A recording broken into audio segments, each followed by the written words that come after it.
저는 지금 집에서 재택근무로 회사 업무를 하며 딸을 키우고 있어요. 딸이 유치원에 다니기는 하지만 그래도 학교 가기 전에 최대한 엄마와 많이 시간을 보내도록 해주고 싶었거든요. 딸아이가 초등학교 입학하면 저도 다시 회사로 돌아갈 예정이고요.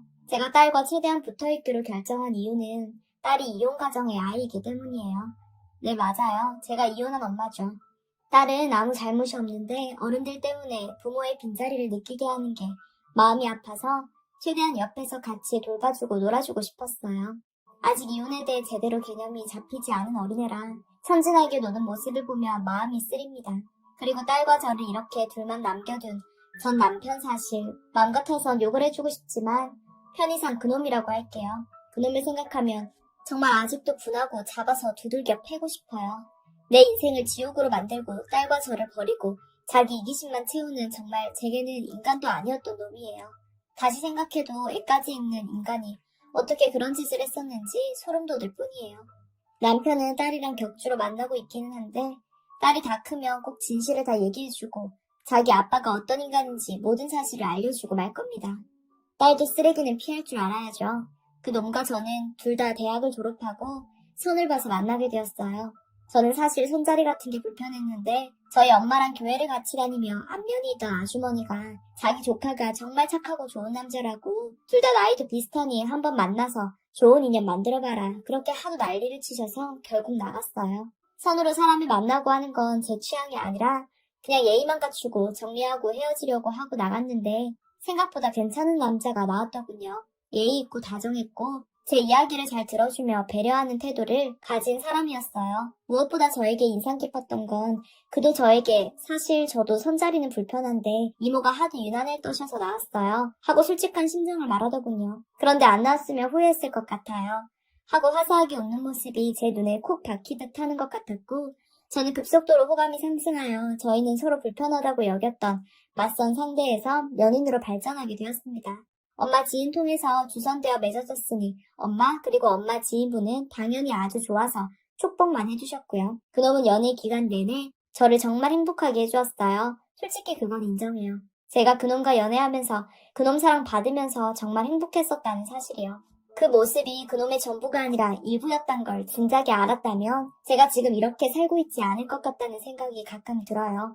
저희는 몇 년 동안 싸우기도 했지만 금방금방 화해하고 서로 아껴주고 사랑하며 행복하게 연애했고 그렇게 길지는 않게 해가 몇 번 바뀌고 그놈이 저에게 청혼을 했습니다. 저는 당연히 바로 승낙했고요. 주위에서도 너희는 분명 잘 살 거라는 소리만 들으면서 축복 속에 결혼했고 저는 이제 행복하게 살 일만 남았다고 생각했어요. 그리고 제 예상대로 그놈은 신혼생활 동안 연애 때 그 모습 그대로 잘 아껴주었죠.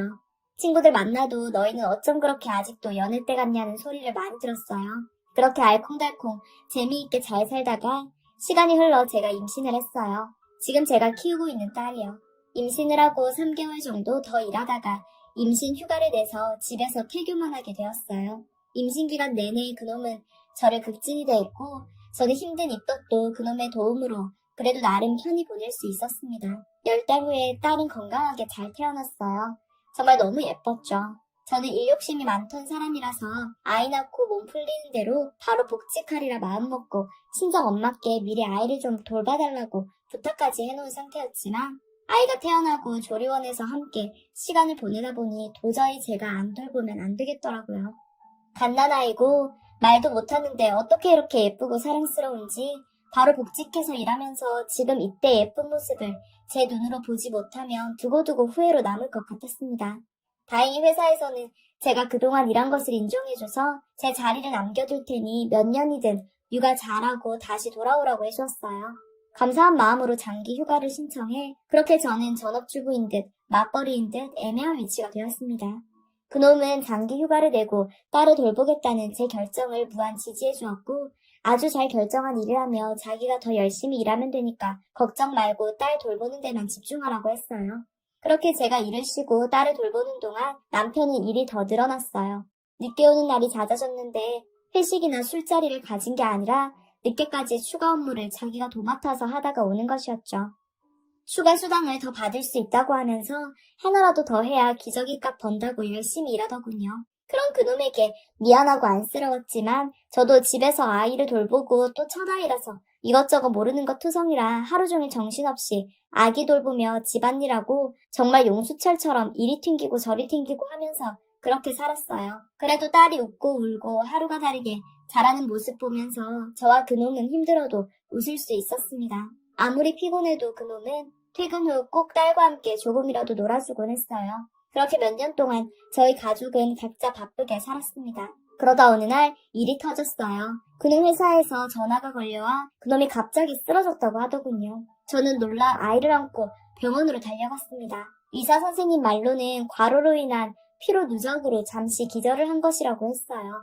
그때 야근을 많이 했었거든요. 그 영향도 있고 딸이 태어난 후로 정말 정신없이 바쁘게 일해서 모든 힘을 아기 키우는 곳에 투자했으니까 저도 저러다가 한번 몸상하면 오래가는데 하고 걱정했었는데 결국 이렇게 되어버린 것이죠. 그놈은 하루 입원했다가 일에 복귀한다며 부득불 고집을 부려 퇴원했어요. 제가 말려도 듣지 않더군요. 저는 그런 그놈의 모습을 보며 이제 저도 회사로 돌아가야 할 때가 되었다고 생각했어요. 딸도 이제 유치원에 보낼 만한 나이가 되었고 제가 같이 벌면 유치원 등록금도 감당하기 괜찮은 상황이라서 저는 결국 복직을 결심했습니다. 회사에 연락해서 복직을 하고 싶다고 했고 감사하게도 출산 전 말했던 대로 회사에서는 제 자리를 여전히 남겨두고 있다고 했습니다. 그놈은 자기 혼자 일해도 괜찮다고 아이 돌보고 싶으면 집에서 돌보라고 했지만 저는 당신이 그렇게 쓰러지기까지 했는데 그건 안 돼. 나도 같이 벌어야지 했어요. 복직을 앞두고 딸을 보내 유치원을 알아보기 시작했습니다. 그런데 당시 살던 지역은 그렇게 학군이 좋은 곳이 아니었어요. 근처에 믿을 수 있는 유치원이나 어린이집이 없었고 공인기관 인증을 받은 유치원은 집에서 30분 이상 떨어진 거리에 있었죠. 저는 결국 친정 엄마께 도움을 요청해야 하나 한참을 고민했습니다. 그런데 그놈이 갑자기 말하더군요. 집에 도우미를 들이자고요. 아기 돌봄이 도우미를 말하고 있는 것이었어요. 저는 요즘 사건 사고가 많이 터지는데 민간인 아기 도우미를 믿어도 될까? 하고 남편에게 물었어요. 그러자 그놈이 우리 회사 대리 동생이 내가 아기 볼 곳이 없다고 하니까 소개시켜줬어. 유아교육과를 나와서 어린이집 교사하다가 지금 딸을 키우고 있대. 그 딸이 우리 딸 또래야. 그런데 자기도 이제 슬슬 다시 일하고 싶다고 하는데 어린이집 교사 자리가 없나 봐. 원래 애들을 정말 좋아한대. 자기 딸은 유치원을 다니고 있다는데 혹시 필요하면 소개시켜준대. 한번 만나나 보자 하더군요. 저는 유치원이 아니고 개인적으로 고용해서 아이를 맡기는 게 조금 걱정되었지만 그놈 회사 사람 아는 동생이라니까 믿을 수도 있고 해서 일단 우리 집으로 와서 한번 얼굴을 보겠다고 했어요. 그놈의 연락으로 복직을 열흘 정도 앞두고 그 도우미를 만나게 되었죠. 나이는 저보다 어려 보였어요. 꽤 젊은 나이로 보이는데 우리 딸 또래에 딸이 있다고 해서 결혼을 일찍 했나 싶었죠. 인상도 밝고 하냈고 잘 웃고 살갑더라고요. 우리 딸을 보자마자 반갑게 인사하고 한번 안아봐도 될까요? 제가 아이들을 정말 너무 좋아하거든요. 제 딸이 좀 크면 얼른 다시 유치원 교사를 복직해서 아이도 돌보고 싶었는데 지금 자리가 없네요. 기회만 주시면 정말 제 친딸처럼 잘 돌볼 수 있어요. 매일 어떻게 지냈는지 자세히 정보 보고 드릴 거고 하루 종일 제가 지켜볼 테니까 아이 걱정하실 일도 없고요. 하고 자신있게 말하더군요. 그러면서 저희 딸을 안아들었는데 딸도 낯선 사람이지만 울지도 않고 편안하게 잘 안겨있더라고요. 무엇보다 아이 엄마라 그런지 육아 능력은 의심하지 않아도 될 것 같아 괜찮다 싶었어요. 자식을 키워본 경험이 있는 게 그래도 없는 것보단 믿을만 하다고 생각했죠. 그날 그렇게 면접을 마치고 저는 며칠을 더 고민하다가 연락해서 일주일 후부터 와줄 수 있냐고 했어요. 제가 복직하는 날이었죠. 그 여자는 월요일부터 금요일까지 아침부터 제가 퇴근하는 오후 시간까지 제 딸을 돌봐주게 되었어요. 제가 출근하는 시간에 맞춰 그 여자가 저희 집으로 오면 제가 문을 열어주고 주의할 점이나 아이의 상황을 알려준 다음 출근하는 시기였죠. 처음 아이를 맡기는 날에는 무척 긴장이 되었는데 퇴근 후 와보니 아주 잘 놀고 있더군요. 제가 말해준 사항들도 어느 하나 어긴 것 없이 그대로 잘 따라서 아이를 돌봐주었고요. 그렇게 서서히 돌봄이 여자를 향한 신뢰도가 오르기 시작했고 믿음도 굳어지게 되었습니다. 무엇보다 저도 아이만 돌보며 몇 년 동안 집에서 정신없이 엄마로만 살다가 복직해 일을 하니 너무나 행복하더군요. 누구 엄마가 아니라 제 자신의 능력을 인정받고 일하니 제대로 사는 것 같고 너무 좋았어요. 돈벌이도 늘어나니 생활비도 예전보다 더 여유로워졌고요. 그놈도 야근 횟수를 줄일 수 있었죠. 그렇게 일하는 동안 돌보미 여자와의 사이도 점점 가까워졌어요. 비슷한 또래의 아이를 키우고 있는 입장이었기 때문에 서로 대화도 잘 통하고 제가 때때로 집에 가서 딸 주라고 아기 간식, 아기 우유 같은 음식들도 챙겨주고 반찬도 챙겨주고 잘 돌봐줘서 고맙다고 돌보미 여자 생일에는 작은 선물도 주었었어요. 그 여자도 너무 고맙다며 더 열심히 돌보겠다고 했고 어느새 호칭은 언니 동생이 되었죠. 돌보미 여자는 저에게 언니 언니 하면서 저를 잘 따르고 제 딸도 잘 돌봐주었어요. 딸은 말문이 트이고 돌보미 여자를 이모라고 불렀죠. 그렇게 한동안 잘 지내고 있었어요. 그러던 어느 날이었어요. 그날 예상치 못하게 업무가 상당히 빨리 끝났고 회사에서는 일찍 끝났으니까 다들 알아서 가고 싶으면 일찍 퇴근하라고 했어요. 저는 간만에 일찍 집에 가서 딸과 놀아줄 생각에 기쁜 마음으로 집으로 향했죠. 돌보미 여자도 아직 근무 시간을 다 채운 게 아니라 일찍 보내줄 수 있겠다 싶어 서둘러 집으로 향했어요. 집에 도착해 현관문을 열었는데 거실이 조용하더군요. 혹시 돌보미 여자가 딸과 함께 놀이터에 갔나 싶었어요. 집안을 쓱 둘러보는데 안쪽 방에서 엄마? 하는 말소리가 들리며 딸아이가 쪼르르 달려 거실로 나왔어요. 돌보미 여자가 보이지 않았는데 딸이 집에 혼자 있어서 놀랐어요. 그런데 저를 더 놀라게 한 것은 딸아이의 얼굴 위 선명한 눈물 자국이었어요. 엉엉 운 것 마냥 눈물이 볼에 흐른 자국이 몇 줄은 되더군요. 얼굴에 빨갛게 부어 있었고요.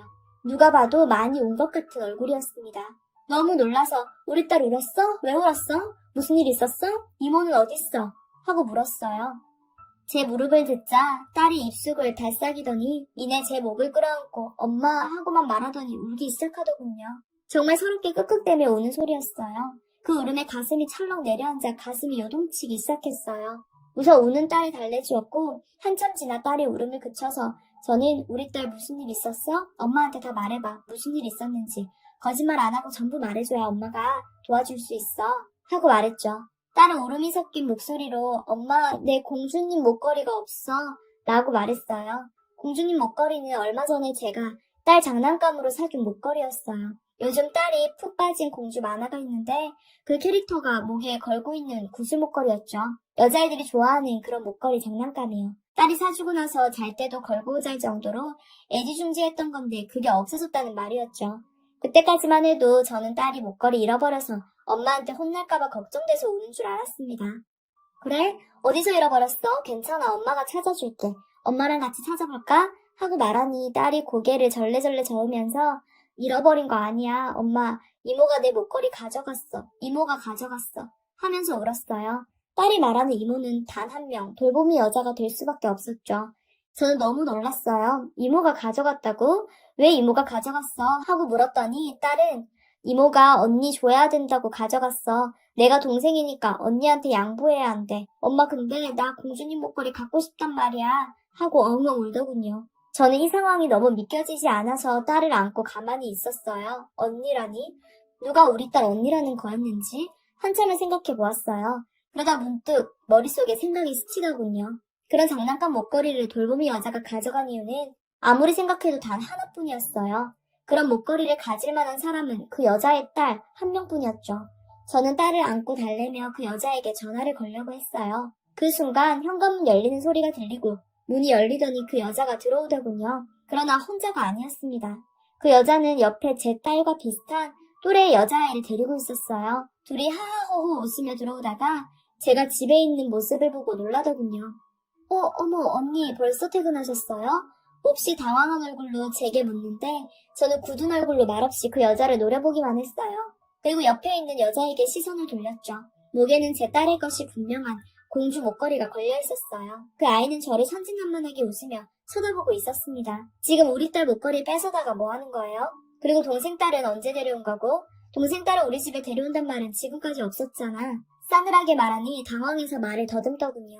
전 옆에 여자아이에게 다가가서 그 목걸이 돌려줄래? 그 목걸이 아줌마가 우리 딸 주려고 산 거야. 너도 갖고 싶으면 엄마한테 사달라고 했어요. 그러자 그 여자아이는 이거 내 건데 엄마가 내 거라고 했는데 하며 울기 시작하더군요. 그러자 그 도우미 여자는 지금 애한테 왜 그래요? 저한테 화내세요 하더군요. 전 어처구니가 없어서 지금 화내는 게 아니고 돌려받을 걸 돌려달라고 한 거예요. 동생이 멋대로 가져갔잖아 하고 말했어요. 그때 그 여자 옆에서 여자아이가 울면서 하는 말이 제 귀를 때렸습니다. 이거 내 거예요. 쟤는 내 동생이니까 언니가 이런 거 먼저 가져야 하는 거라고 그랬단 말이에요. 쟤는 아빠가 또 사줄 거라고 그랬어요. 순간 그 여자도 저도 얼음이 되었어요. 아빠가 또 사준다니? 저 여자애가 왜 하필 아빠라는 단어를 사용했을 때 제 딸과 자기 아빠가 같은 사람인 것처럼 말했는지 저는 이해가 되지 않았어요. 그 순간 제 머릿속에 어떤 깨달음이 들었습니다. 그것은 바로 그 여자가 자기 남편인 아이 아빠에 대해서 한 번도 이야기하지 않은 것이었어요. 가끔 수다를 떨다 남편 혹은 결혼 이야기가 나오면 입을 닫고 제 얘기만 듣거나 다른 주제의 이야기로 말을 돌렸었고 아이 아빠에 대해서 한 번도 얘기한 게 없었어요. 저게 무슨 소리야? 아빠가 사준다니. 지금 나 가지고 장난칠 생각하지 말고 똑바로 사실대로 다 얘기해. 안 그럼 돌봄이면서 내 딸아이 집에 혼자 두고 지 딸 데리고 내 딸아이 물건까지 절도해서 싸돌아다니면서 시주덕된 거 해서 아이 방치로 경찰에 고소해버릴 거니까. 제 살벌한 말에 그 여자는 덜덜 떠는 것 같더니 이내 무릎을 털썩 꿇고 두 손까지 모아서 제게 빌리기 시작했습니다. 잘못했어요. 제발 그러지 마세요. 저는 그냥 우리 딸 잘 키우고 싶었을 뿐이에요. 애아빠 말을 들은 것 뿐이라고요. 궁금하면 직접 애아빠 되는 사람한테 물어보세요. 애아빠? 지금 애아빠 어디 있는데요? 제 물음에 여자가 대답했어요. 우리 딸 아빠가 그쪽 남편이에요. 충격이 제 머리를 쳤습니다. 내 남편이 내가 모르는 아이와 만나던 여자가 있었다는 사실이 믿겨지지 않았어요. 그 여자는 제가 카페에서 아르바이트를 했었어요. 몇 년 전에요. 그때 만났었는데 먼저 연락처를 주고 아내가 최근에 임신해서 관계를 가지는 걸 못해서 너무 힘들다고 하면서 돈을 준다고 하기에 제가 너무 궁해서 그러다가 아기가 생겼어요. 낳고 싶다고 했더니 그럼 숨어서 살라고 했어요. 돈은 보내준다고요.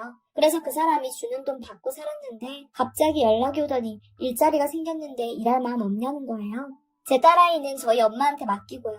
그게 자기 딸을 돌봐주는 일이라고 저도 하고 싶었던 거 아닌데 돈이 더 필요해서 그 사람 말로는 자기가 주는 돈 말고 돌보미 월급은 아내가 줄 거라고 그랬거든요. 그 여자가 하는 말이 제 귀를 타고 흘러갔어요. 너무나 믿었던 그놈의 배신에 어찌할 줄을 몰랐죠. 지난 몇 년간 저를 철저히 속인 거였고 저는 그 자리에서 당신 해고해요. 상감료를 소송당할 준비나 해요. 제발 그러지 말라고 무릎 꿇고 비는 그 여자 팔을 잡아 일으켜 애까지 붙들어 밖으로 끌어내고 문을 닫아버렸어요. 현관문 두드리며 부르는 소리가 들렸지만 무시했고 우는 딸을 안고 엄마가 공주님 목걸이 다시 사줄게. 내일 꼭 사줄게.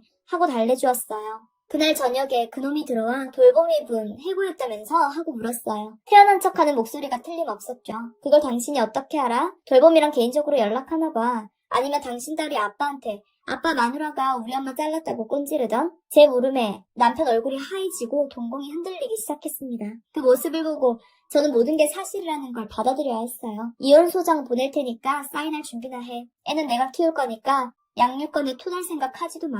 안 그럼 위자료 더 올릴 테니까. 말을 마치고 방에 들어가려는데 그놈은 절 붙잡고 정말 잘못했어. 정말 실수였어. 내가 그거 한 번을 못 참아서 내가 잘못했어. 내가 사랑하는 건 당신뿐이야. 제발 용서해줘.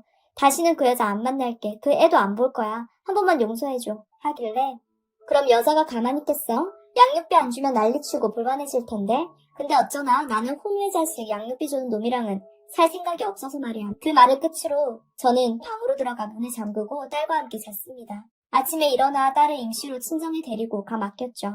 그리고 친정 엄마에게 짧게 이런 사정이 있었고 이혼하려고 한다고 말했습니다. 엄마는 펄펄 뛰시며 뭐 그런 놈이 있냐고 아주 난리를 부리셨어요. 저는 그런 엄마를 진정시키고 내가 알아서 할 테니까 애나 좀 부탁한다고 하고 출근했죠.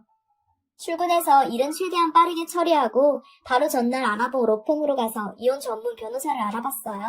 그래도 복직해서 돈 모아둔 게 얼마나 다행스러웠는지 몰라요. 이럴 때 쓸 줄은 정말 생각도 못했지만요. 법정에는 저 여자와 그놈 둘 다 나왔어요. 그놈은 이혼 생각이 없고 뉘우치고 있다고 하자 그 여자는 그럼 자기랑 자기 딸은 버리는 거냐며 아주 난리를 쳐서 잠시 재판이 중단되기도 했었습니다. 유책 배우자는 그놈이 되었고 위자료도 고액으로 나왔어요. 그 돈을 내기 싫었던 건지 이혼은 절대 못한다고 버티는 걸 변호사님이 외도는 충분히 이혼 사유가 되고 거기에 애가 있는 걸 몇 년을 숨겼으면 더더욱 된다고 하셔서 그놈은 결국 이혼할 수밖에 없었죠. 양육권은 당연히 제게로 넘어왔고요. 법원을 나오면서 그 여자한테 어디 내가 버린 쓰레기 그쪽 딸내미 아빠로 데려가서 잘 살아봐요. 애가 어떻게 클지 되게 궁금하네 라고 말하고 돌아서서 떠났어요. 그 이후로 그래도 양심은 있는지 양육비는 잘 보내주긴 하는데 승진해서 제 연봉이 늘어나면 양육비도 안 받을까 생각 중이에요. 최대한 제 인생에서 지우고 싶어서요. 이거 들으신 모두 이런 쓰레기는 평생 만나지 마시길 바래요.